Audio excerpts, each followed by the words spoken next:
Shirt show. All right, let's go. Shirt show! Talking shirt! Shirt show! Talking shirt! Shirt show! Talking shirt! Shirt show! Shirt, man! All right! Episode 179 of Shirt Show! We're talking with Rodney and Elisa from Don't Lose Hope Screen Print in Oregon. Shirt show!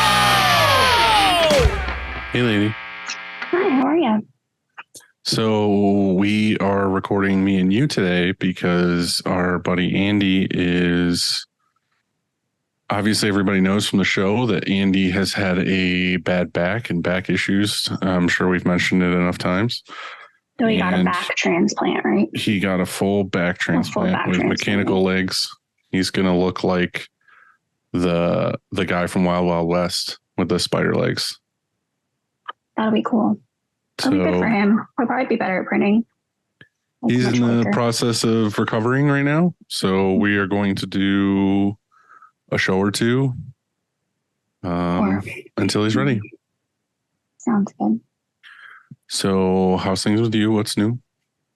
I don't know if a lot of people know, but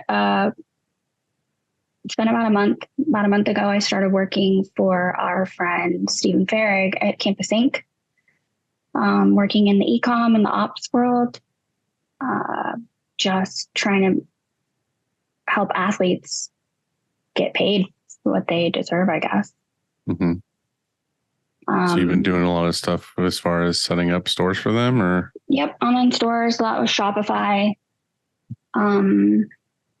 They have Neil, who is a friggin' genius, and Steven's a genius for putting the right people in the right places. I joke that they are, I guess it's that we are, there's that saying about like building the plane while you're flying it. Mm-hmm. I joke that we're building the press while we're printing on it. But also it's like a high stress order and a rush order, and the blanks are missing and all of the things are thrown in together. So basically it's kind of like firefighting mode every day. So it's a normal print shop. Kind of, yeah, basically. Mm-hmm. Except more digital. I don't know how to explain it. Like we are quite a few people. The girl I work most closely with is in Miami. So she's like 2 hours south of me. Like it's a lot more remote positions, which is nice for that kind of role because it doesn't limit your talent geographically. Mm-hmm. How's the PGM stuff? PGM is great. I actually looked this morning. One of the guys from Campus Inc. is recently back from paternity leave. Hi, cute little baby girl. So I was chatting with him and pulled up the PGM page on Facebook. We are just shy of 450 women in that group. So there's been some pretty heavy discourse lately about being treated poorly in the industry and how we can, I guess, support each other and inform people about how to treat people better, which is an odd thing to have to teach adults, but figuring it out, they're so annoying. Mm-hmm. That's why I'm in this industry. It's mostly not adults. Mm-hmm. We're all dumb. So yeah. Dumb.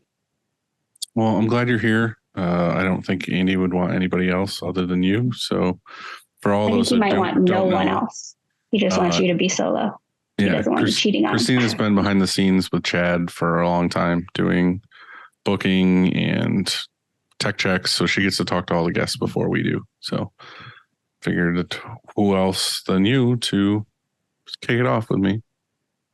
What's going on with you this week? Too many things. I don't want to talk about it. That's fair. I don't have a beard. Yeah, I did. My stubble's coming back. Mm-hmm. Why don't you have a beard? Because I was Samwise Gamgee for Halloween. And for the people like me, what is that? Sam, the hero of Lord of the Rings. Everyone thinks it's Frodo, but it's not. It's Sam. Why is it Sam? Because Sam's the heart and soul. He carries Mr. Frodo, and he's just, the good guy. That's a good costume for you then. Mm-hmm. A good choice. Mm-hmm. You ready to do some sponsors? Sure. Frank. Well, that was Hey, I gotta attempt to read these because Andy's not here, and you're gonna play my parts, right? Sure. Okay. It all starts with a screen. Whether it's new stretches or restretches, Frank and his team do it the best. To find out more, go to graphicscreenfashion.com, FFFFF. Rank.com. Or greatfuckingscreens.com. there you go. All right. Make sure there's no G in there, just for the record. Yeah, great fucking screens. You're gonna fucking screens. Right. I know that Andy does like the stretch thing before Frank's thing, but I obviously am a bit of a education nerd, so I figured I could stretch everyone's knowledge. I reached out to Frank for some info about like if there's anything people usually don't know about screens. He said, number one, that all of their screens are stretched with love. Obviously. So a lot of companies don't stretch them with love. And he said, anyone can stretch a screen. What sets us apart is the way we stretch. It takes 45 minutes and every screen is dual worked hardened. That's why our tension levels stay so high and they don't lose too much tension throughout the life of the screen. I picture Frank like Santa Claus and everybody who works there is like the little elves making the magic and making this. I love that. I think we should maybe let's send him a costume, like a Santa costume. And I have a Santa costume. Well, there's a Chicago trip at some point, right? Maybe we can scoot up there and make it happen. Yeah, we can do it. I'll be Mrs. Claus. Yeah, obviously. All right. Cleaning screens is no fun, but EasyWay makes it more funner. Their line of eco-friendly chemicals will make reclaiming screens a whole lot easier. Check them out at easyway.com. EasyWay. It's the easiest way. I miss our buddy Alex. I feel like we saw him in Atlantic City for 10 minutes. Yeah, I got to see him when I was I got to hang out with him more in Fort Worth. But... Wishing you the best, buddy. Yeah. Graphic Source is your source for production-ready digital art and remote art staffing. Go to graphicsource.com and let them run your art department so you can focus on running your business.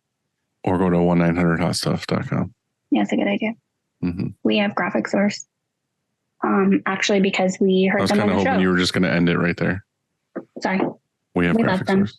We have Graphic Source. We heard them on their show, and I sent Chrissy the episode in the very beginning, and within 3 or 4 months, we were staffed, and now I work with a bunch of them at Campus Inc. All of our buddies tend to use them in some capacity. I mean, it's a good solution. Choosing the right emulsion for your shop was complicated, and that's why we love Chromaline. Go to chromaline.com to watch Kev's vids or contact him on IG at The Emulsion Guru and get the answers you need. Kevin super helped us out with the darkroom recently, just kind of helped us get dialed in with emulsion, and we have that fucking badass laser in there. Which has been amazing. We've done so many high detail jobs lately that we have had zero issues with, been flawless. And I think it's one of the best purchases we've made in a long time. So thanks, Kev. Appreciate you. Kev rescued me from some creep in Atlanta that was talking to me and wouldn't leave me alone. So thanks, Kev. He can help you with your darkroom and also with creepy people. Yeah, he pulled me aside. I'm glad he did that because I was going to take it a little too far. I wasn't going to point out that it was you.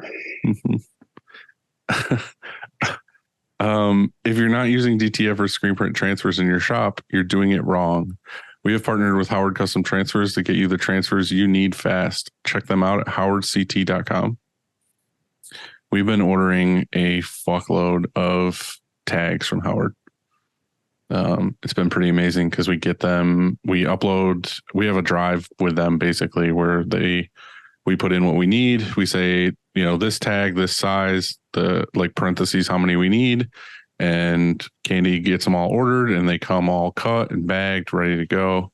And we've been doing thousands and thousands of tags recently. So it's been pretty awesome. So I can't say enough nice things. I mean, you have the whole tag printing setup and you prefer to order them? Yes. The biggest reason why right now is one, they're transparent and I haven't found a good transparent film that we like. So it's nice for lining them up. 2, there's like little to no mistakes on them because it's all digitally printed. And 3, they come pre-cut. So the biggest thing is like recently we were doing every job we want to do is if we were to screen print them, it's like 20 to 30 to 40 sheets that we have to print. Well, then I have to bring them in here and I have to pull somebody who's normally doing something else to cut all those sheets and cut out the individual tags and then sort them by size. So yeah, we can do them here and they come out good. They look great. Or we can just order tags in advance and have them delivered fucking ready to go. You know, all consistent, no issues. Here's a bag, go to town. That's one of those things where I think that some people might try to cost save without accounting for the cost of the time in printing and prepping them. Like if you think about the ink and the vellum and whatever, it seems like a cheaper thing to print them yourself. But well, the other thing is too, is I get comments when I talk about stuff like this online and they're like, well, what the fuck? Like, why don't you just print them yourself, like on press or with a rapid tag and all this other stuff? And the truth of it is we've done all that. It's fine. You can do it. But if you look at the quality side by side of a heat pressed tag versus a screen printed tag, the heat applied tag is going to win hands down every time. So much better detail. It's so much more clarity. You have no bleed through. It's been great. So, I mean, we've been using a dark gray, if not a black tag on white tees with a transfer and you can't see it through the back. So there's many advantages. Yes, it is more steps. Yes, you have to heat press them and all this other stuff. But if I'm trying to woo customers with quality, then that's what we're going to do. So I prefer personally heat applied tags than screen printed tags. Not to say screen printed ones are shitty because they're not. It's just, I prefer the other way. And it's my shop, so I can do whatever the fuck I want. That's true. I think that both could be shitty. Both could be great. I think just like with anything else, it's whatever works best for you. But I was just curious because I know you have the whole setup with the vacuum and everything. Why you're choosing to go with them? That makes sense. It's just time. Like if someone's, that's what I'm like. I think that some people underestimate the cost of time. Time is irrelevant. It's not real. We're all in simulation anyway, so it's fine. I think time's not real unless you own a business. So I don't know why, but my tea smells like coffee. Like someone spilled coffee on my teacup. I've been drugged. You should be fine. So we are going to recap Print Hustlers. Yep, we just went to Newport Beach. Coming on. Oh yeah, we did go to Newport Beach. We went to Print Hustlers, and it was beautiful and sunny. And we got to. It was the first conference I've gone to where everybody was sitting on couches and recliners, and not uncomfortable folding chairs. So it was pretty awesome. The theater was amazing. Some people took naps. Some people took naps. I'm not going to call anybody out. We did see a few people sleeping. Not to say the event wasn't good. It's just we probably had a too much of a party night beforehand. So yeah, we decided to do this episode. We had a cancellation of a guest, and we decided to do and a host. To reschedule and a host. Yeah. So we decided to do a recap of Print Hustlers, which we probably would have done anyway if Andy would have went. So in the spirit of that, we decided to have our friends from Don't Lose Hope on as well to help us recap, because my brain is smooth and mush and yours is probably too detailed. Probably. So we need that middle ground. In the middle. Yeah. That sounds good. Okay.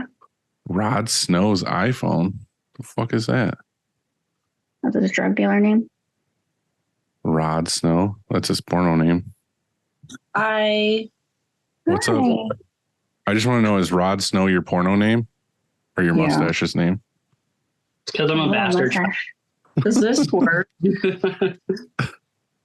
I get it now. That's a Game of Thrones reference. Yeah, the Game of Thrones reference. Do these microphones work? I don't know. Put it in your mouth. So what you're going to... Okay, so we were talking before you guys popped on that we all went to Print Hustlers together. We got to snuggle up next to each other on the couch, which was wonderful. Yeah. You guys were devouring donuts when I showed up. They were good. They're free. How many print hustlers have you guys been to? I've been to. Oh, you went to. Sorry, I was getting shows confused. Yeah, we've been to the last two. You went to the last two. Yeah. Okay, so you went to Texas. Yeah. And then this year? one. Yeah. Mm-hmm. So not Chicago the year before. No. Okay. So I guess my first thing is, what to you is the difference between like a Print Hustlers event and like any other trade show event? For the people listening that have never been. Yeah. And Elisa has not been to a trade show yet, but she's going to Impressions. I've been to Graphics Pro in Portland, It's Oregon. really small. It was like, No offense to Graphics Pro Portland, Oregon. yeah. I feel like maybe you were on a panel or something. We were on a panel. Yes, but we were. It was small. But my opinion, trade shows are fun. They're a little bit more of like a party vibe, in my opinion, as far as like if you're networking, you're kind of out just being social and networking. There isn't necessarily like an overall agenda, Right. As far as like growth. Well, don't they have live speakers? They do have panels. They do. Speaking of, just throwing this in there, me and Andy are going to be speaking at Long Beach. So if you sign up for your tickets, sign up for our course as well. Cool. Okay. Long Beach. Yeah. What are you I don't think teaching? it's Long Beach. I think it's Atlantic City. It's Long Beach and Atlantic City. Cool. So Hopefully Andy's better by then. yeah, we talked about it yesterday. Okay. So anyway, back to it. Go ahead. Sorry. Yeah. No. The trade shows do have like panels and stuff like that, but the last couple of years, in my opinion, of Impressions, a lot of them have been at least kind of geared out of like a screen print only type of shop. They're a little more like on like digital stuff or like beginning stuff. And so if you're a beginner, I would definitely check some of those things out. There's like really useful things, but somebody that's from a shop that's been around a while, there's not always a lot of content on some of those that I feel like they're kind of missing some stuff. So my understanding, I mean, it's a trade show. It's meant for you to go see the newest, latest and greatest things, see new product offerings, be sold to, maybe find good deals, and just be able to see the equipment up close. So it's more of like sourcing trip, as well as networking and just seeing folks. I mean, good for networking, but Print Hustlers, I mean, it's specifically designed to help you as a person and an individual, an entrepreneur with like your mindset, and to just meet other like-minded people. Like, I think it's good for people who don't know any other screen printing people, because you'll get to be among your peers. And I really appreciate how they've brought speakers from outside the industry, because it's huge. No offense, but all the screen printers seem to stay in a little bubble, but there's so much to learn from other industries. And so we have got so many takeaways. I think that's the biggest thing with Print Hustlers is it's an intimate setting, and I don't think it's been more intimate than this one just because of like the couches. And it was funny. They were talking like all the speakers were standing in front of people in fully reclined chairs, That was literally awesome. watching people lay down. But comfortable the speakers. It's just one of those things where you go and the speakers are more focused on, I don't want to say like being inspirational, but like they kind of are being inspirational in the sense of like, this is kind of what I've done with my career. And this is kind of how you guys can do this as well. Cause they're kind of selective. And like even Steven, like it's weird saying even Steven. Steven, was the one who kicked it off, and, he's a buddy of mine and I see him in a certain way, in a certain light, but to hear him speak, he was so well put together, and everything he talked about was like super like, fuck, I need to think about this. And it was funny. Like, it's a friend of yours and you hear him give a serious thing and you're like, now I want to talk to him and pick his brain more on this topic. And then as soon as he was done talking, he came over and full mounted me. So then I got to whisper in his ear how great of a job he did. Ask him about apps. Yeah, I was like, I can feel your app. But yeah, no, that's totally true. It's I think this year, we were talking about it when we came home. I was like, I feel like last year was super based on like education and like implementable things, but this year was definitely more like mindset and just Bigger giving you a picture. vision, yeah, of where you can go, where you can take things, and how. For me, I know it's super helpful to see people that are where I might want to go, or give an idea of where I don't want to go, and how to work backwards from where they are. And I just love when people are willing to help and give advice to people like us. Yeah. I like to hear other options than what the like traditional screen printer shop track is. Like how, like even the keynote speaker, Nigel, like he's a photographer, but he's done so much other things with that as like the root of it. So like hearing Jeffrey Paul talk about even just like table printing, like that there's so many other options. It's okay to do something if it doesn't feel right. Like it's okay to do something different than what the people around you are doing. Yes, I thought that was huge. And I mean, me and Rodney have been talking about like trying to go talk to kids at schools and stuff to show them that, yeah, you can use your creative talents and you can do so many different things than traditional. And I feel like it's similar in many industries. Like I came from the beauty lash industry, and it was the same thing. Like you do it yourself, then you open a salon, you train other people, then you become a trainer, then you sell product. And that's kind of the thing. And it's the same with screen printing, but it is very good to see the other options, and like literally the choices are endless if you just get creative. Yeah. I kind of want to go back to, if we can go kind of in order of speakers and what you guys thought and kind of what was going on. We don't have to spend a ton of time on each, but just to kind of keep it flowing in some kind of order. I think the biggest takeaway for me with Steven was, it's hard because we do like the podcast and we hear from people. And the biggest thing that we always hear is, I love the show because it shows me that the biggest and best people in our industry fuck up too, or if they don't have all their shit together or whatever. And Steven was basically saying, and everybody knows him for being like the king of apps. Like he's always looking at a different technology, different apps, whatever. And Christina's been working with him on a lot of that kind of stuff now that she's with Canvas Inc. But basically his takeaway was, use different apps to do the same thing, because not one app is going to solve all your problems. Yeah. So I think that that's one of those things that a lot of printers look at daunting tasks and they're like, well, I don't want to dive into this thing or this program because I need to look into it more and figure out this, and I need it to basically run my shop and like all this other stuff. And I think they just need to realize, like, just take the plunge, jump into it, figure out what it can and can't do. And then what it can't do, find another thing that will take that over, and then just go with it. Cause I know for me, like that's how I operate. Like I think about something and then I step back, and I think about something and I step back.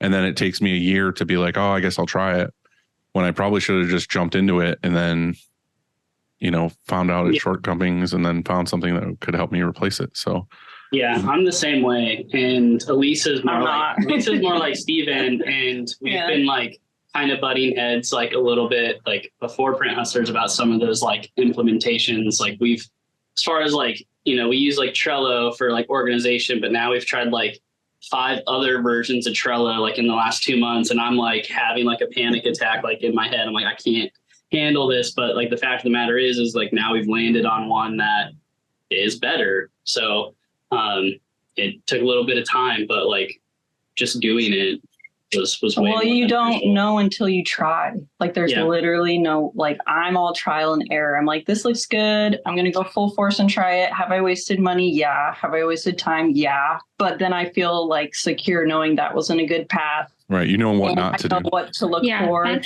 what to avoid. That's exactly what it like that. Some people think of errors as failures, but it's not. Sometimes it's just confirmation that you had the right thing, or it provides clarity like that. Yeah. We tried Inksoft a couple of years ago and we thought it was going to solve the problems that we had, but it turned out it was like too rigid and we needed the flex. Like we would rather have the handful of problems with the flexibility of Printavo than Inksoft. But you know what?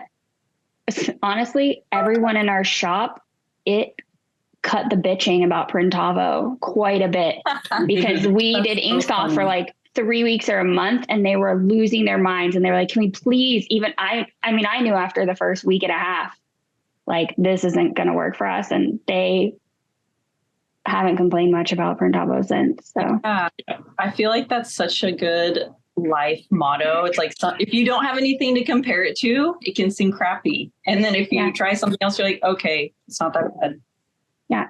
What I was doing is looking for the picture that Campus Steve posted from his. The one with a tree?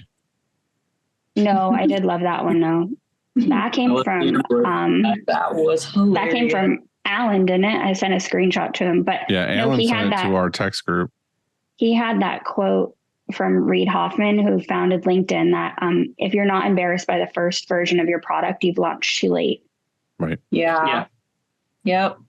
Which is like what me and you guys are talking about, is just like, I wait until I can find the perfect thing. And then by the time I get that thing in, I should have just tried it a year ago. You know what I mean? What opportunity or time did you miss? But yeah.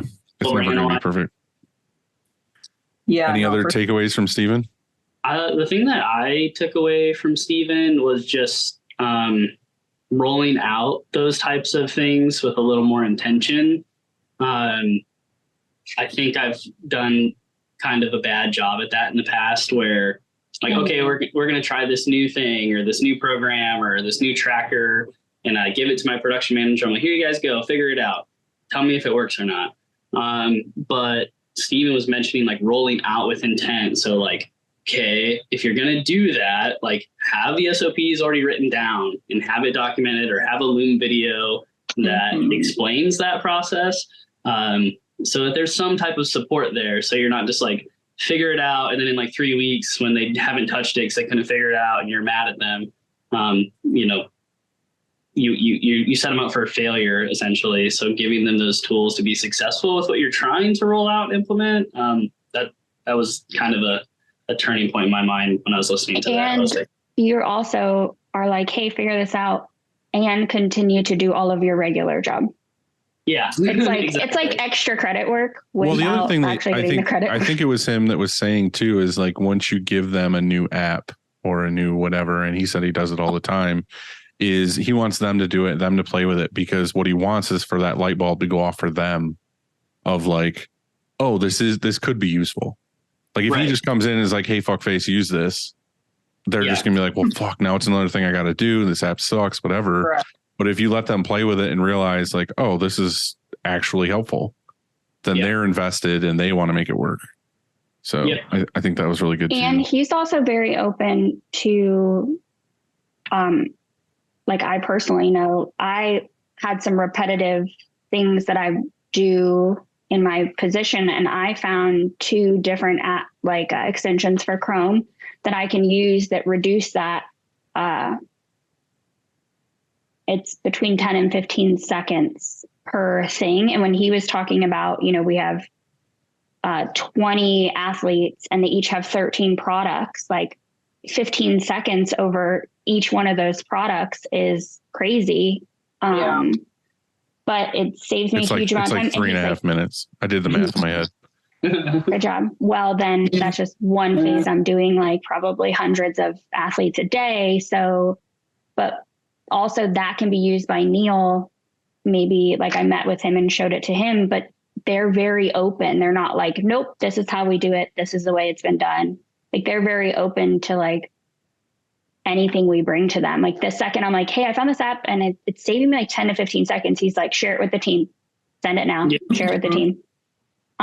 I wrote some notes during his session. I wrote scale, stabilize, and then make money.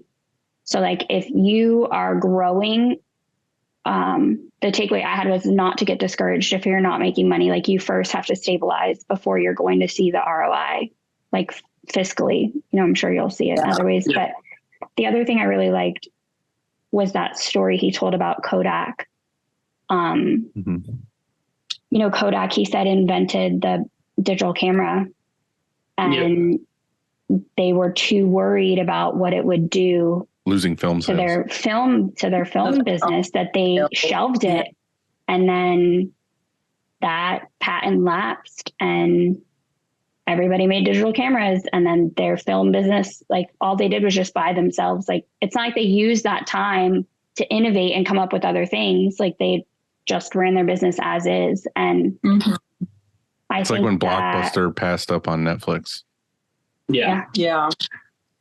As good old Ryan Kasparian says, adapt or die. Mhm. Yeah, absolutely. I think that I mean, we talked a bit about all the AI and stuff rolling out, and it's like, I don't want to ever be that person that's like, I'm too old, I just don't know how to do it. Right. Well, first of all, I'm going to have a teenage son and daughter in the next 5 to 10 years, 4 to whatever years. So I don't want them to have a leg up on me in technology. Seriously. Yeah. But it's not like the world's going to get less techie. Mm-hmm. Yeah. And it's not going to. Until the EMP takes everything out, and then we all have to rely on hunting and gathering. Yeah. Which I'm ready for. I figured that part out. I told them to tell me when that comes to it, because I don't want to live in a world like that. I'm a great gatherer. Well, I live in Florida, so they basically issue weapons when you're born. Mm-hmm. Next was Jeffrey Paul, right? Mm-hmm. Yeah. Jeffrey came out hot. We had Jeffrey on the Paul. We had Jeffrey on the Paul.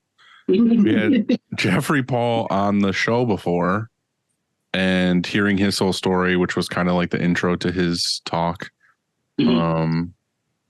It's insane what he handles. Like, I don't know what his day to day is like, but all of these companies, well, it's one company, but all of these different locations and all of these different things that are happening, it's mind blowing.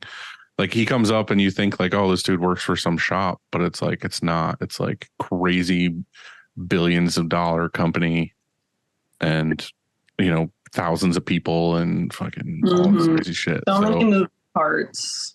Yeah. Right. And that's what we think about as print shop owners, is like, oh, cool, I have like 15 employees, or, I have this many people, and you're kind of pulling your hair out of like, how we get this done this week. And when you're on the scale that Jeffrey's on, basically his talk was, kind of like lean a little bit, where he's like, all right, well, if you have, and he did a whole thing with like wine, like opening a wine bottle, and he put the opener over here, and then the guy had to basically grab the bottle here, take the steps, get the opener, open it. How can we cut down that? And even if it's a second, like Christina was saying with setting up things and SOPs and whatever, it's like, if we shave off that second, he actually does the math to figure out, okay, it's this many dollars a day, this many dollars a week, this many dollars a year, even down to the minute or the second of like, okay, every second it's, 0.001 cents or whatever. But when you have thousands of employees doing that same task, it's exponential. Right. The dollars go crazy. So even I for mean, a you can shop, look at like it I as said, dollars, but from a qualitative perspective, doing those sorts of tasks, like a big part of me finding that app was just because the repetitive nature was like mind numbing. Yeah. So part of it, like, yeah, you can measure it in dollars in terms of like this second cost a hundredth of a penny, but there's something to be said about making your employees' lives easier as well. And then they're happier, and then they're less likely to quit. And then the cost of, recruiting and training again is eliminated. Or they just get more done in a day, and or they can focus on another job during the day because it took half the time to do that job. Well, yeah, but if they're happier from repetitive tasks like that, or something that's so like, why is the wine bottle opener way over there? Like that is frustrating to someone. Like every day, like I have to go way over there to do that. Like if they're less frustrated and they can accomplish more, then they'll be happier and then retained, and then you don't have to recruit and train. And I think a big part of all of that also for business owners should be figuring out how much it costs to train someone. Yeah. Yep. I feel like that he talked about the level of quality versus the standard of quality.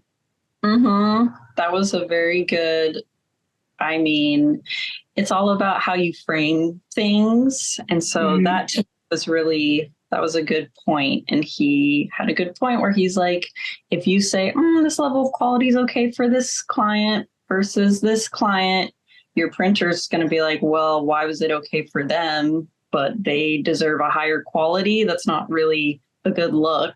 So this thing, I wrote it down. The level of quality should meet or exceed the highest customer standard you have. So that way, just you're always safe. So right. I like that.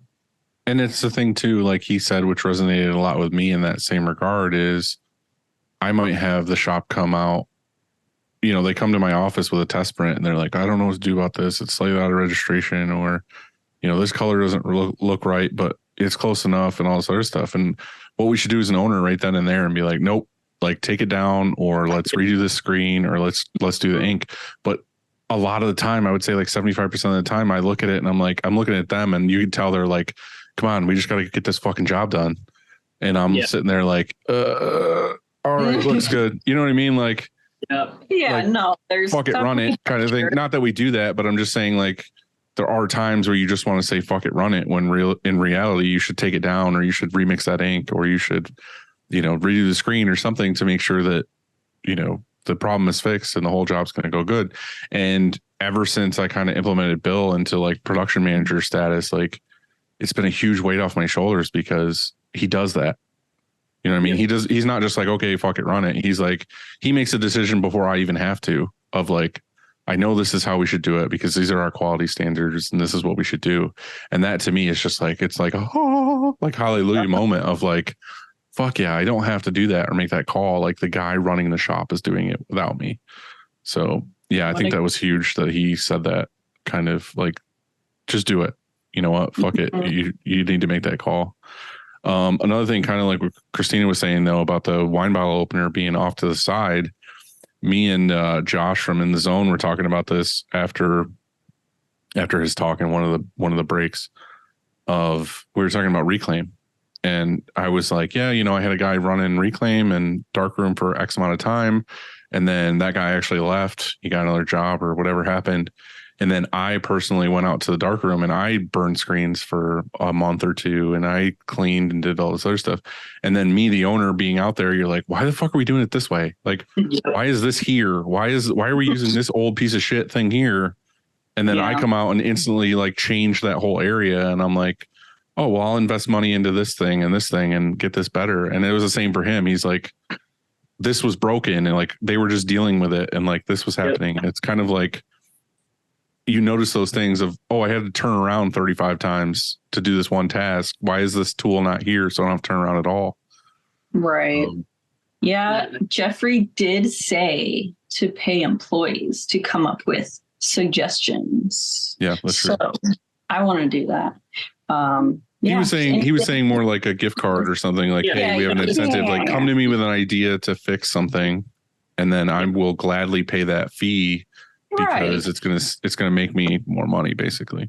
For sure. There's lots of times when I go out into the shop and I start poking around things and I'm like, why is this like this? And they're like, oh, that's just like how it is. I'm like, it could be better, right? And they're like, well, yeah, but they just like don't think like we have like the resources or like we're willing to hop on Amazon really quick and buy something that'll make it better. Like they had the idea, they just didn't bring it up. So it's like, hey, I need those ideas to like incentivizing. It's funny. We have me and Brian have been together forever here, and he always has this saying where he does something and it takes like, you know, 2 hours longer than it should have or whatever. And I go in and I'm like, what the fuck are you doing? Like, what is happening? He's like, oh, I'm just trying to save you money. It's like, you're not trying to save me money. Like, just quit being a cheap ass. Like, I'm paying the bill. Like, just fucking do it this way. Cause then we don't have to worry about it. Yeah. But you guys are shop owners. There's something to be said. I would just caution shop owners to make sure that you're not going into someone's area and turning their life upside down without asking them why they're doing something a certain way and if it works for them.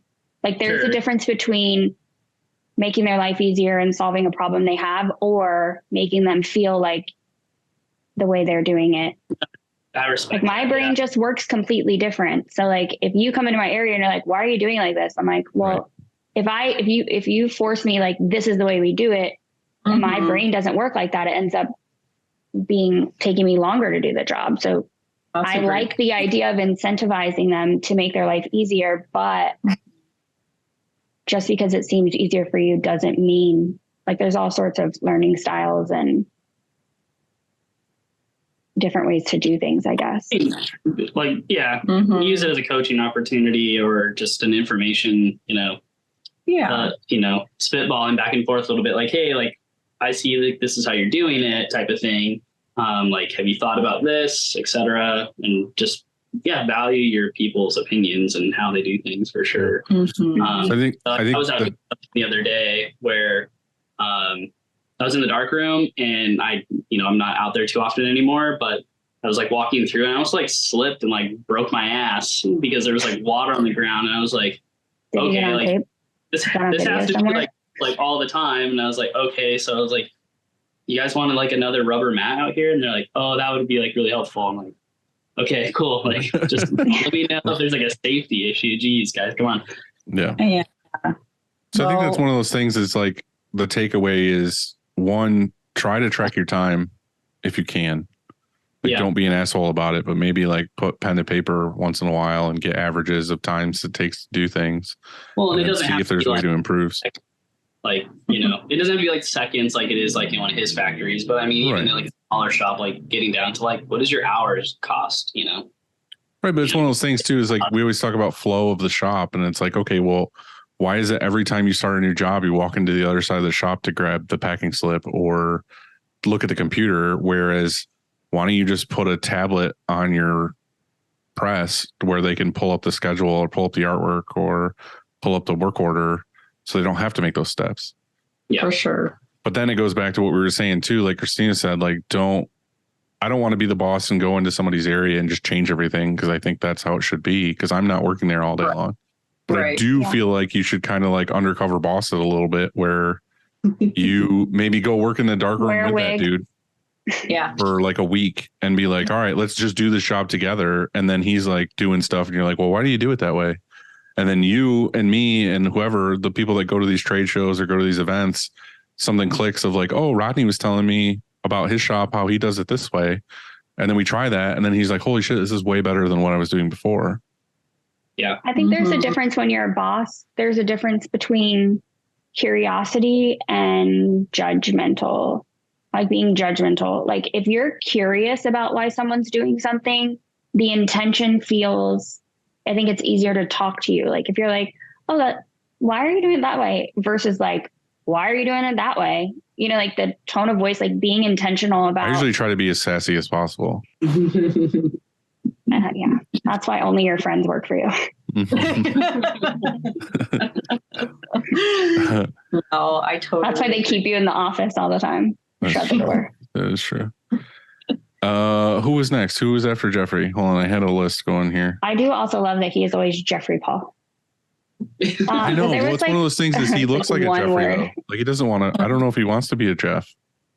So there was like a few small. So Kevin Walsh from PPAI did like a quick speak, and then there was the DTF panel during lunch, right? Yeah. That's right. Or during break or whatever it was. I made Andy's joke for him. Mhm. You did. Do you want to tell him what it is? Well, it was just they were talking about how cricket moms were turning to DTF, and then I said they're going to be DTF moms. So I had to get that Yeah, out I there did. for Andy. DTFmoms.org Buy that Is it- domain real quick. domain. Well, we were looking it up then because Matt got loves domain buying. Yeah, yeah. And then it was Michelle Moxley with the AI. Well, we can talk real quick about the DTF panel, because that seems to keep being a discussion on this show, on Print Hustlers, and obviously this event was very digital heavy, especially like Steven and that whole panel and everything like that. What do you guys feel like in your shop, Rodney? Like both well, of you let's guys, say the DTF panel was Max from Family, Yep. Campus Steve, and then it was Kevin from Stoked On. hmm And Brian Moore was hosting. Yes. Yeah. Yeah. So me being like a print, He's an nerd artisanal screen printer. yeah, So his emotions and his brain are different yeah, feelings. When, it was like, I don't know, it was easy for like when DTG, like it was becoming kind of like a big popular thing all of a sudden for me just to kind of like ignore it. And I was like, that will never take over what I do. And then all of a sudden like DTF came out like overnight and was like, I'm way better than DTG. Like, what are you going to do now? So now it's like in the beginning, it was like, no, we don't touch it. Like, I don't care. But the fact of the matter is like our team is growing. We have employees. We have people that come in off the street and want 24 shirts. That's a full color image. Mm-hmm. And the fact of the matter is like, they don't care. Realistically, they don't care how it feels. They don't care what it looks like. They want that picture of whatever it is on a t-shirt. Right. And for me to say no, because we don't like the quality of it, doesn't.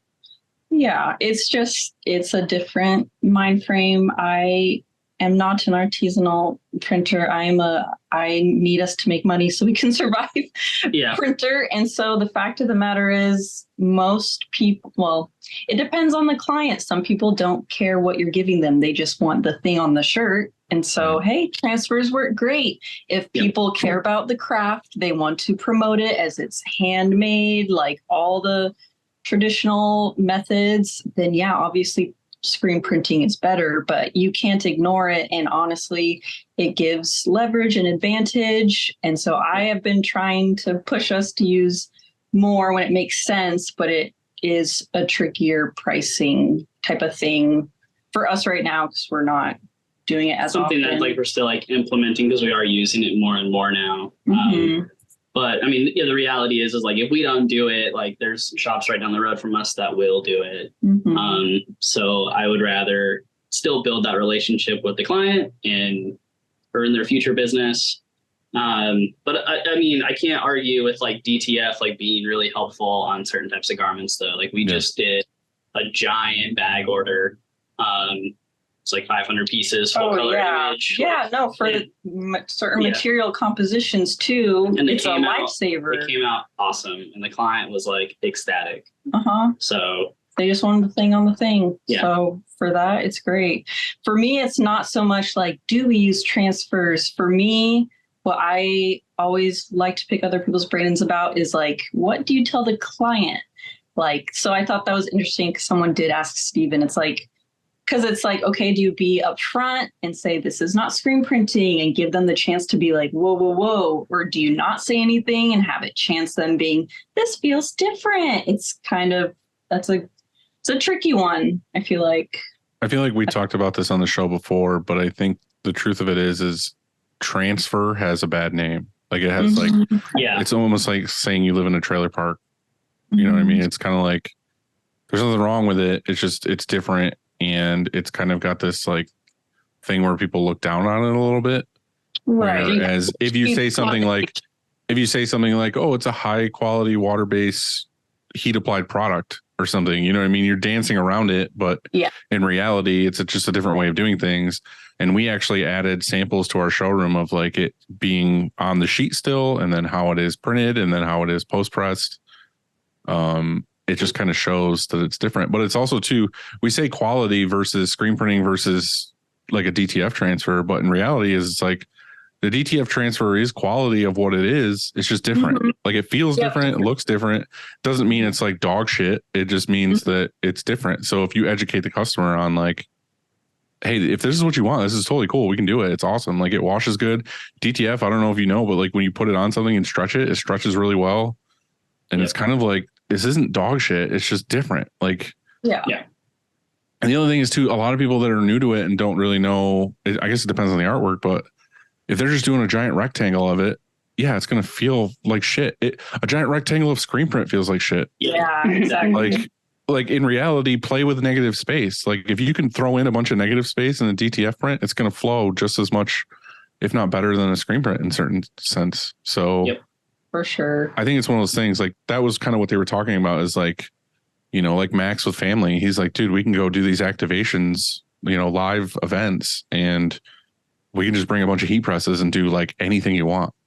Well, and they were now, I mean, for somebody like them that does like live printing, I wasn't quite like thinking about it before he was mentioning, but live printing, it's really hard to do multicolor stuff. Right. Like, it's super time consuming. So even single color stuff, like if you do white ink on a black shirt live printing, we always have to say, oh, our prints are vintage looking. Yep. You know what I mean? It's like you're limited to that. Like if you want anything, it's got to be like a vintage-ish look, unless you're doing like white or heather tees or something. Yeah. So being able to run a full color print at a show or something like that, I mean, that immediately opens new opportunities for them. Right. Or the whole on-demand market like Steven, where it's like 500 orders came in overnight and they're all variable data or whatever. And it's like, okay, print. Yep. And they heat press them and send them out. It's done. So it makes sense. It's one of those things like I think it's just educating everybody, printers and the general public and everybody, that it's just a different tool in the tool belt. And it was kind of nice to hear these guys that you respect be like, yeah, I use it all day, every day. Not saying it's replacing anything. It's just different and it's new. For sure. Who was next after that, Christina? That was Michelle with the AI stuff. Mm-hmm. I'm not going to lie. I was You don't super have to. fucking We all feel confused the most same. of the time. I was like, man, I wish I knew what was going on. Like, it was cool. It was an example just showing what you can do with AI. She redid a game of Clue and had the help of AI literally like coming up with personas to act out for the whole game. So that was cool. And she was talking about, okay, so here's an example. You could make your own chatbot for your clients on your website and stuff, which is great. It's not applicable to us right now, but it was cool to see someone like at the top tier of AI. Michelle is super, super fucking smart. And I've hung out with her. I've talked to her at M&R when she worked there. And it's just kind of like, she blows my mind with what she knows and her technical ability into things. And the whole thing with the AI stuff is she's so smart that she was like, you know what? I'm going to create an entire game of Clue using AI. But I'm saying that I didn't really know what was going on because I don't know jack shit about Clue, first of all. Yeah. And second of all, it was like, I don't know. And then there was just sprinkled in AI stuff, which was like, oh, this is interesting. Like, I also don't know a ton about it either, other than I'm terrified of it. But I think the big takeaway from me with that, and I had discussions with like Fingers Duke and stuff outside of after that session was over, of it's terrifying to know that you can basically do, what was it called? It was like was it like a learning bot or she called it something. One, like the emotional one. Yeah. There was one that basically like chatbot learns is the one that runs off the script, and then the one you're talking about, I can't remember what she called it. It was like a human-based agent. It like learns. Yeah, which is terror. Those are the ones that will murder us. The ones that learn are the ones that will kill us all. But anyway, she was saying that basically, if you're smart enough into this AI thing, you can basically create like AI assistant or something. Whatever it was. Yeah. I'm just going to say murder bot from here on out. So you can create this. You can create this murder bot that basically will learn how to be your customer service like department all by itself. Yeah. So like, I like that 30 minutes ago we were like, be open to technology. We have to learn. I'm gathering from this transfers aren't a bad word. Don't be nervous about transfers. And we're like, oh, the AI learning bot is a friggin' murder bot. All I know from this episode is that murder bot, and we're going to just gather things when bots that use transfers. Exactly. Our arch nemesis. I think AI is just, there's like, after watching Michelle's presentation, like, I think I know what kind of like some of the AI stuff is out there, but just watching her presentation, I was like, oh, there's like 40 more AI things that I've like never every day heard of, and like didn't know that they could do. And so to me, it's a little overwhelming because I feel like now like I'm gonna have to go like to a college night course about AI to like actually have somebody teach me what is like out there, like what's happening. It's so fast. The best part about that though is you could go do that night course on AI, and by the time you're done with it, all of that's irrelevant because it's all new stuff anyway. So maybe like, can you ask AI to teach you about itself daily? Yeah. So I don't know like for me, like I would need somebody to like guide me and say, hey, like check out this thing to do this, and it's really cool. But like I am taking a course for AI too, because the thing is it's going to be like a full-time job keeping up on it because it's just so exponential.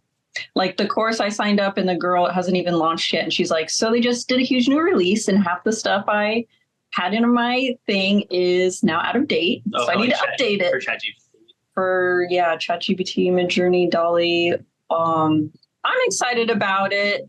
The thing is, I could go down a whole rabbit hole with that. But her thing was cool, showing what you can do. And I have heard of other people creating customer service chatbots, but we don't have the time. Yeah, customer service stuff or just art stuff, like they're going to play a huge role in our industry. Yeah.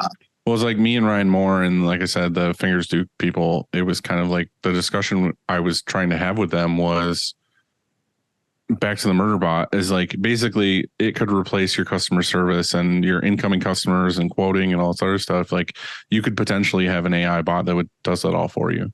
Well, my discussion back to being like scared of all that stuff, but also like the heart and soul of your company is like, why the fuck are we doing this then? Like, to me, this is my passion. This is my hobby. This is my everything. Like, this is my career. And the reason why I like doing what I'm doing is because I like talking to people. I like making new friends, and I like all the things, the human interaction of everything. It's like, what the fuck am I going to do then? Am I just going to sit in my chair and like look out the window if I'm not like talking to anybody, or I'm letting a bot do all of it? Like, the trick is to let the bot do the stuff you don't like to do, that you don't want to do. I know, but she was saying like, hey, it could potentially run your department. I mean, if you want it to, if you like to do customer service, then don't have the bot do that. But it's the same as buying a robot, like buying bagger and tagger. Like if you like to bag and tag, then don't buy a freaking robot. Yeah, but my customers aren't walking in and having a conversation with my folder and bagger line. Like I don't want the face of my company to be a murder bot. Yeah. I mean, no. You get to customize the face though. But you can just have a murder bot do the menial tasks that aren't even client facing. My murder bot's going to do that after it murders you. Right. You're going to be in a bloody pool on the ground, and it's going to be like, yeah, let me get that order done for you. Let me use the transfer. Exactly. What was the one? Wasn't there an AI thing where it couldn't solve the robot thing, and it like went on some website and figured out a way to pay someone to answer the question to validate? I did hear about that. Terrifying. It's so smart though. I'm down. But there is also there's some sort of variable where it's like we create more information in like a week than the first 3,000 years of human existence. Yeah. Oh yeah. Yeah. When she was just talking about, there's like a storage AI thing. I was like, oh, holy cow. Like, I didn't even think about that. Like, where's all this data like being stored from AI? So that's wild. It's in some middle of a mountain somewhere, and there's this giant AI in the middle with like a light red eye in the middle that we all have to answer to and bow to at some point. The Matrix, the Overlord. Exactly. Which is funny. I saw a meme the other day that was like, when we were younger and we watched The Matrix, and you think of that one character that basically was like, fuck this place. And he's like eating his steak. He's like, I want out of this shit. Like, I want to go back into the Matrix because fuck this real shit. And it was talking about it. It's like, when I was, 15 and I watched The Matrix, I was like, fuck that guy. That guy's an asshole. Now I'm in my 30s. I'm like, that guy rules. Like, I kind of want to do what that guy did. You know what I mean? Like, I want to go back to being ignorant, and I don't want to know all this shit. Like, I want to just eat my steak and enjoy it. And not care about the rebellion. Mm-hmm. So anyway, next person who spoke. was that? His was Kesney from Big Printing. Mm-hmm. She was my fave. She was awesome. Do you guys Yeah. do package deals? No, they're going to now. It's funny because I talked to him about this before because I told him a lot of service-based industries, that's what they're moving towards because it's just so much easier to explain to people. That's what other industries are in general. Like coming from curriculum world, like you bought the curriculum package. So it was really bizarre to me when I got to the shop and I was like, why is it just hunt and peck for customers? They don't even know. Yeah. Yes. I'm like, it's kind of like a Subway thing. It's like, oh, you want this print here? You want the pickles? Like, no, just buy the sandwich. Yeah. So to have her go, we've been doing this and it's been working great. I was like, yes, validation. And then Nigel said how we don't need validation, but it's really funny that you say the Subway thing because we were at the hotel doing work downstairs and I walked over to a sub shop and the guy is like this. It's like this well-known classic sub shop or whatever. I was like, he's like, oh, here's the menu or whatever. And I was like, all right, cool. And I'm always the guy that's like picky. I'm like, I want like specifically like turkey and lettuce and like cucumber and this and this and this. And he's like, which one do you want? And I was like, oh, the turkey. He's like, all right, well, you want all this, do you want like what it normally is, like all the normal stuff on it? And I was like, oh, I actually want turkey, lettuce, provolone, mustard, light on this. He's like, yeah, so you want the whole fucking sandwich. You just don't want tomato. Yeah. You know what I mean? Yeah. He's just like, you want what I'm offering you. You had to say it all out specifically because you're a fucking idiot.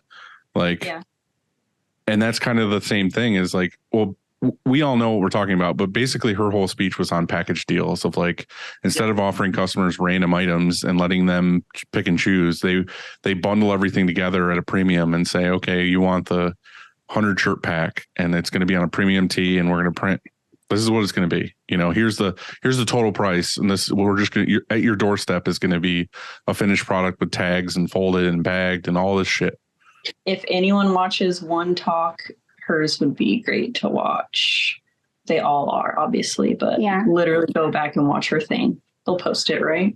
I think that it's because you and I are out, like came from outside of the industry. So I think our perspective is different. Like one of the first things I started doing was what I called like sales kits. So like I ordered like a size run of like our most common shirts that we sold. And I got the swatch books and I tried to make it as easy as possible. When I was working with someone, I had a sample of like each item.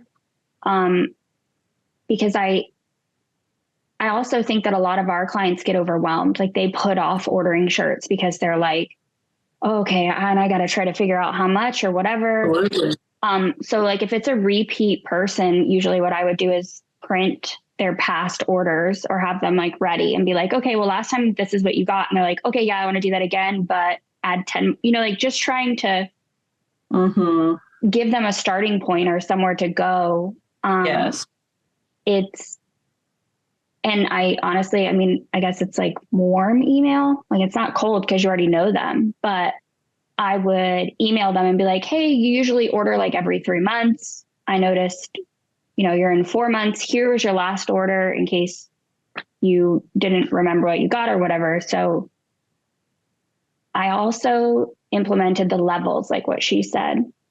I named the guild, like the G5, 5,000, whatever, or anything in that level. I call it the fundraiser tee because all of our lingo.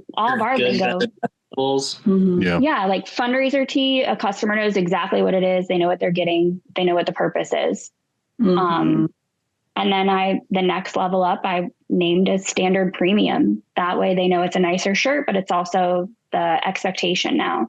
Like you just have to take the guesswork out of it for them. Yes. I think one thing to add to what she was saying though, because we've done package deals before, and I kind of steered away from them. I think just because the old company I used to work for a long time ago is kind of known for people in the industry kind of hate their package deal. Well, you could make one you don't hate. Well, I don't hate it. I'm just saying like I steer kind of away from that when I started Upstate of like, I'm just going to do, what I knew, which was the individual, whatever. But I think the thing is she was talking like you guys are saying, like the good, better, best model, which is great. Like that's good for the general customer. But I think the other packages that make a lot of sense that we've done is like packages catered specifically to your niche market. So like we used to have a package that was specific for bands where it was like, okay, it's a 1 color oversized on, or up to 4 color oversized or something on a black Gildan 5000, whatever. And then there's the contractor special, which I ran for a long time, which is like a G8000 with a left chest and a back. And it's like, okay, they're just going to order, that's all they ever fucking order anyway. So it's like, okay, get 100 shirts, one front, one back. And this is what that price is. So then they look at it as like, oh, I'm a contractor. Like that makes sense for me. You know what I mean? It's not like they have to be like, well, I do want the better, or I do want the best, because obviously I don't want the cheapest, but a premium tee isn't made for them. Like they're not gonna like that. Like, so I think the generalization of like, hey, like, I know this is what you want, like 100%. You want a 50-50 fucking basic tee that you're going to come back in a month because it's covered in tar and sawdust and blood. Like, let's pick a different option. From the murder bot. Right. Yeah. No, I think that's totally good. I think it's just the concept. Like, everyone's different. Everyone serves different markets. So just market it to what makes sense for you. Like, are you retailing it? Is it for your team? Like, change that wording and spell it out.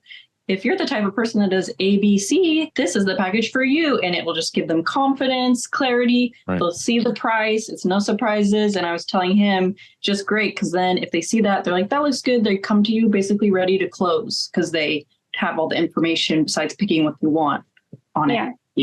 I think a couple things, like when I was like hesitant to like want to like implement packages, because we were talking a few weeks ago about it. I think one thing is like, just because it's a package doesn't mean it's cheap. Like that was exactly what I was going to say. I feel like this industry thinks that a package means like $3 a shirt or something. And like, how do you do that? It doesn't have to be. Facebook, $3.99 a shirt deals that are out there. Like, but that doesn't mean that's what we have to do. Like we can have our own packages that are profitable for us. Nowhere does it say that a package has to be cheap. Yeah, but I also think it can help like empower, especially like we're training like a new front end person right now. I think a package type structure could like really empower them to be like more confident earlier on. Because like one thing I was like trying to like build packages like backwards in my head. It was like, okay, a 1 color print package, but then what if they want more colors, or what if they want to add a full bag and tag? It's like, okay, well, like what Big Printy was talking about is like, this is our package. It's up to 3 colors and it includes folding, bagging, tagging, relabeling, whatever. It's like, cool, start there. Like that covers a lot of ground. Like, or really it can be fast. an add-on. Yeah, it's like you go to McDonald's and you order number 1 and then you're like, okay, I want a small, medium, large, or a super size, like whatever. Like you can have they them don't do as super size anymore. I wish they did. Fat people miss that so much. But and like if the client is a client that just like relabeling just doesn't make sense, like, why I don't really need relabeling. It's like, okay, cool. Like the package includes it. Have like a set amount on the back end, or it's like, just take it off. Like it'd be $50 cheaper or whatever. But it's like, why not just offer it? Like, why not just do it? Like, but that's the cool part about it though, too, is it's like the upsell is built in. Yeah. I mean, like how many times do we have an order where like they don't choose to do that just because it's they think like, oh, I need to pay another 35 cents or 50 cents or whatever it is for this add-on. But if it's already in the fucking package, they're probably like, whatever, fuck it, do it. You know what I mean? Like, and then you get those built. That's what she was saying. She kept saying, she's like, and we make money. And it's like, you know what I mean? It was just kind of like, she had all these built-ins, and it doesn't always have to be on the shirt too. She was like, oh, this package includes stickers or keychains or whatever. And it's like, that shit they would normally wouldn't sell, but you might have a department in your shop where you sell t-shirts, but your embroidery department's fucking slow as hell all the time. Or you have a sticker printer machine. And then you can build it into the package where you just created a whole nother part of your business that's now thriving because every order comes with stickers. Yeah. I love that. Like my philosophy is we're working towards making everything to literally just hand them on a silver platter and be like, just say yes. And that will make it easy. Well, and there's a lot of people that just don't know that we offer other, like they don't know we offer or like a banner. Yeah, or a banner. Yeah, but it's like how okay, easy is it to go on like Science 365 and order a banner with their logo on it, and it's literally next day. Like you get it next day. That's just how it works. Yeah. It's like normal turnaround. Take their artwork, order a banner, get it next day, and fucking ship it with their order. You just made an extra $50-$60. Yeah. Not for When literally doing nothing. hands-off, Uploading artwork. Yeah. And that's it. Yeah. But because it's part of the package. I also think that packages are a good way to break into a market that you might want to get into. Like you were saying, like if you want more contractor work, like easy one color front, left, chest, and back, then make a contractor package, and then it's out there. Give a flyer, email flyer where it's like marketed towards them. That's just the funny thing about how you package things digitally. It can be the same thing for two different industries, but they see their thing at the top. They're like, that's for me. So I just love the psychology of it. And packages are definitely easier for marketing. Like, way easier. Yeah. So, And you can use packages to, like, let's say you don't want to do 4 color or more. Like you can incentivize by saying 1 to 3 colors, or, you know, like if you don't want to print on this shirt, then make the package on this shirt instead.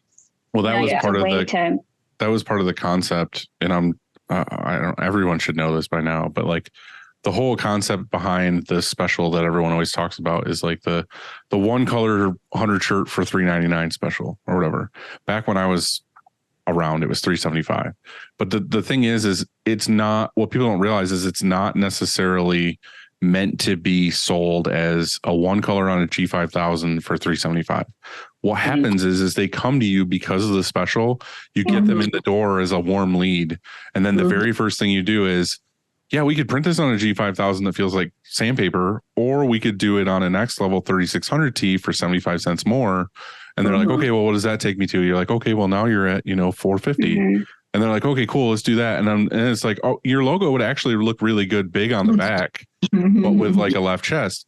And then you're nowhere near the special anymore. You're back to normal pricing.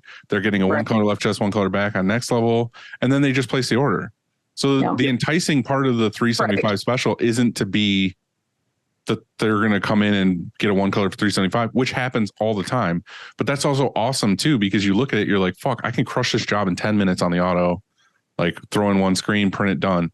So the schedule is always full of easy one color jobs, but then you're also getting so many people in the door that you wouldn't have gotten before because you upsold them. Yeah, it's great. So that's the thing, is you could come to somebody with the contractor special and be like, oh, for $400 you can get a one color front, one color back. But then you just start a conversation with them, and then it turns into they're getting fucking Carhartt jackets embroidered, and they're getting 100 tees, and they're also getting beanies and hats else, and whatever, because they came to you because they saw the special, which enticed them off of Instagram or whatever it is. So that's, for me, like her talk was a great example of why we go to the conferences, because you get to hear from other people that are doing maybe things that you've thought about but you're not super confident about, and hearing them be like, yeah, it works, and then you get to talk to other peers and hear their experience, and so it's amazing. I know you guys want to talk about your heartthrob at the end. Nigel, we're not skipping anybody, are we? I don't want to skip a whole person. Not as far as I know. Rum came out for like a few minutes. And just kind of gave us he gave a pep talk. He had a cool video. Yeah. Yeah. It was And then it inspirational. was Nigel. Yeah.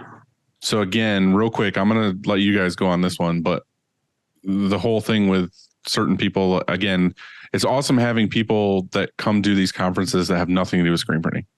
Yeah. Because then you get their drive and motivations to do what they do. And then you're like, oh, that resonates with me still, regardless of what it is. So I had no idea. I didn't know who this dude was. I had no idea what he was doing. And then I talked to people like you guys. You're like, oh my God, you don't know who he is? Like fucking top model. That's what I was like, what? He's America's Next Top Model. I have no idea.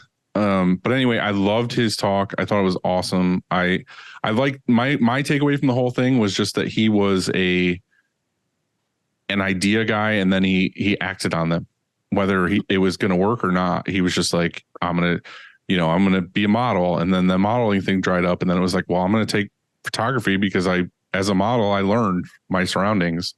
And then he did photography. And then that turned into photography for these larger companies that got him into all these other businesses that he's doing. And it's crazy to just like absorb knowledge and then have an idea and be like, I'm going to try it. I'm going to do a podcast about drinking. And then that drinking podcast is going to turn into me making an alcohol company because I learned from X amount of people during the podcast how to do it right. So what do you ladies think, especially with the whole top model thing, about this guy? Go No, you got it. I mean, I don't know. Where do I begin? Well, for me personally, it was very special because we were at a restaurant visiting his grandpa in Spokane, and I'm like looking through the emails, and I was like, Nigel Barker. I was like, Nigel Barker. I was just saying his name like with an accent because that's the only Nigel Barker I know. And I was like, oh my God, it's him. And so it was just very weird, very full circle because I went to school for fashion design. I had a different path I could have taken pursuing that, but he was very influential just to my younger self because I would see him on TV. I was very inspired by Top Model, the show, because they just have so much creativity and they go totally extreme with their shoots. And I mean, there's a lot of taboo stuff that happened too on the show, but just to have it come full circle where he's speaking at an industry thing that I'm in now that still has to do with fashion design. It's like went all this way to lead me back to here. And it was just, his talk was great because it totally, his mindset towards things is very similar to mine. And so I'm like, oh my gosh, I'm glad I'm on the right track. But It was very encouraging, him telling all of us to be like, use what you know. And if there's somewhere you want to go, you can always draw from what you know and just get creative again and make new opportunities. And don't wait for someone to ask you to do something. You just do it. Someone might pick up from it. And that was the big takeaway for me too, was like the just do it thing. Like he got asked for this. Well, I don't remember what magazine it was. He got asked to do like a shoot, like a 1-page thing. And he did what? Like it was like 12 pages or something. Yeah. He invested his own money to And he was level just like, it up fuck it, I and want to do submitted it. them. And they ended up using it for the cover and doing all 12 pages. And then that led to someone else wants to work with you now and so on and so on. So. And I thought it was also interesting because he noted like, oh yeah, like I'm super, super famous for Top Model. But at the time that was kind of taboo and frowned upon because it wasn't very serious in the industry. So he took a risk.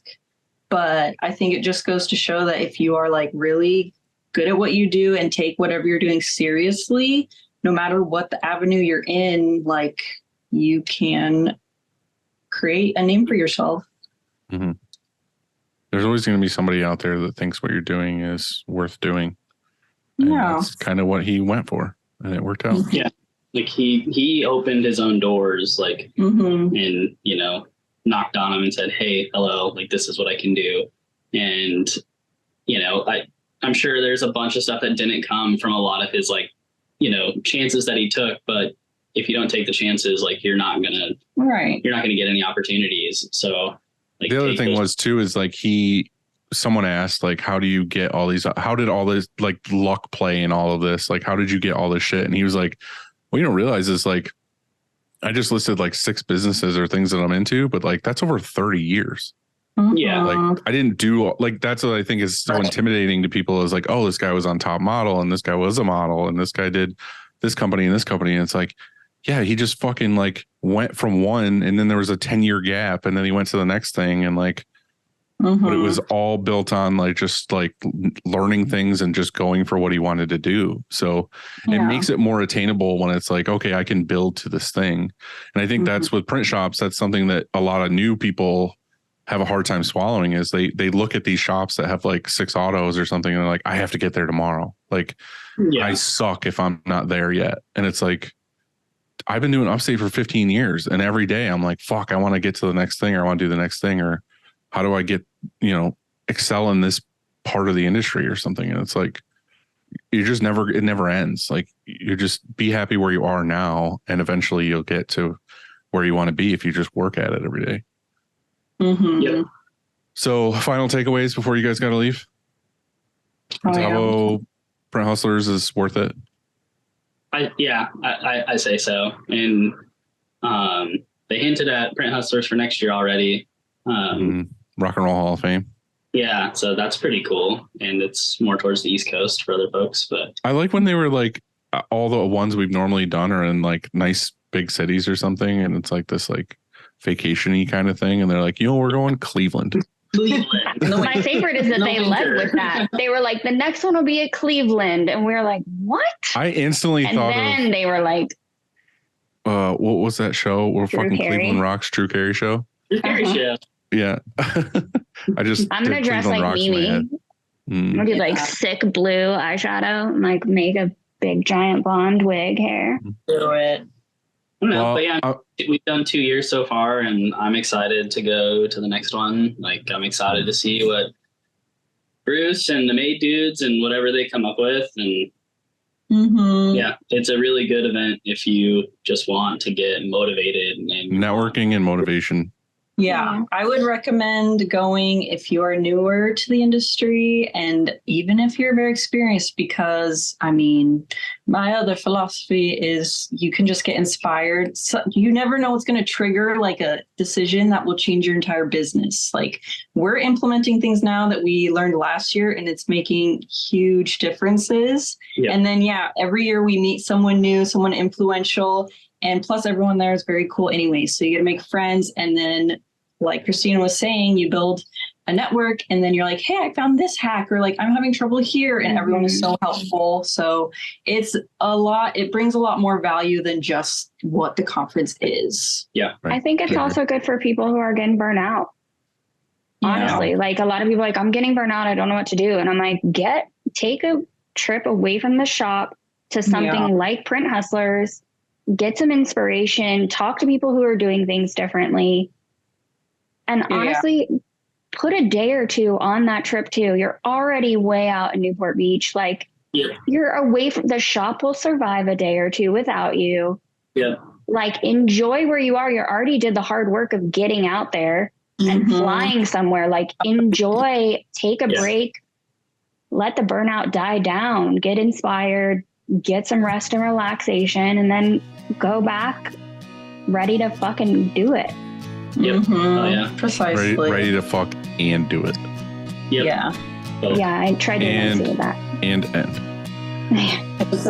Well, we appreciate you guys coming on and doing this with us kind of last minute. You're welcome. I was glad seeing you guys. Hope to see you at the next thing.